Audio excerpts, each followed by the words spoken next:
बिस्मिल्लाहिर्रहमानिर्रहीम। अस्सलाम वालेकुम। आप देख रहे हैं 1 बाय 1 न्यूज़ एसटी। फैसलाबाद से हमें रिपोर्ट कर रहे हैं मलक ज़हूर अहमद।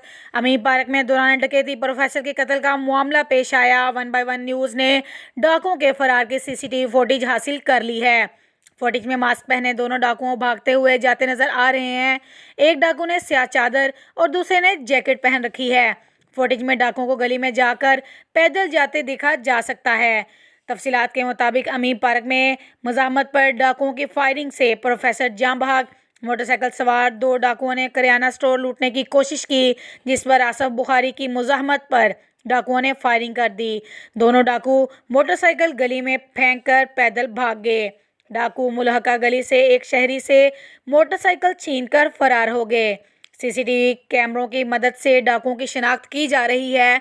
मकतूल 35 साला प्रोफेसर आसफ बुखारी की लाश पोस्टमार्टम के लिए अलाइड अस्पताल मुंतकिल कर दी गई है।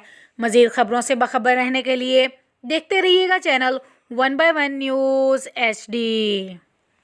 ताज़ा तरीन अपलोड्स की नोटिफिकेशन हासिल करने के लिए हमारे चैनल को सब्सक्राइब करें और साथ में दिए गए घंटी के निशान को दबाना ना भूलें।